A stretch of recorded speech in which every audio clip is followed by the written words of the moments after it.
you ever wondered what happens to all the poems people write? The poems they never let anyone else read? Perhaps they are too private and personal, or perhaps they are just not good enough. Perhaps the prospect of such heartfelt expression is being seen as clumsy, shallow, silly, pretentious, saccharine, unoriginal, sentimental, trite, boring, overwrought, obscure, stupid, pointless, or just simply embarrassing, is enough to give any aspiring poet good reason to hide their work from public view forever. Naturally, many poems are immediately destroyed, burnt, shredded, flushed away. Occasionally they are folded into little squares and wedged under a piece of unstable furniture. Others are hidden behind loose bricks, or sealed into the back of an alarm clock, or put between the pages of an obscure book that is unlikely to ever be opened. Someone might find them one day, but probably not. The truth is that unread poetry will almost always be just that, doomed to join a vast, invisible river of waste that flows out of suburbia, almost always. On rare occasions, some especially insistent pieces of writing will escape into a backyard or a laneway, be blown along a roadside embankment, and finally come to rest in a shopping centre car park, as so many things do.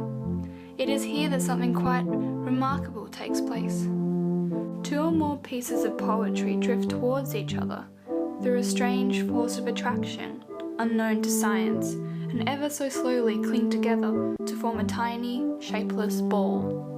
Left undisturbed, this ball gradually becomes larger and rounder as other free verses, confessions, secrets, stray musings, wishes and unsent love letters attach themselves one by one. Such a ball creeps through the streets like a tumbleweed for months, even years.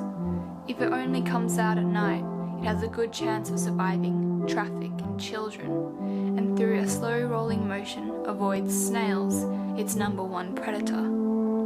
It's a certain size, and instinctively shelters from bad weather, unnoticed, but otherwise roams the streets, searching for scraps of forgotten thoughts and feeling.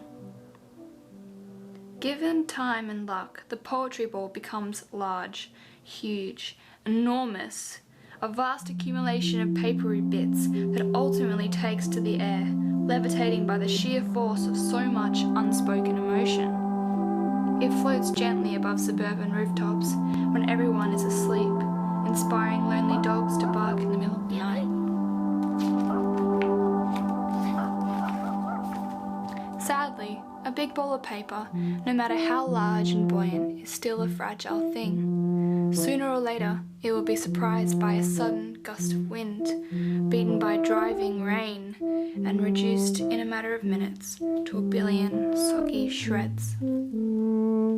One morning, everyone will wake up to find a pulpy mess covering their front lawns, clogging up gutters, and plastering car windscreens.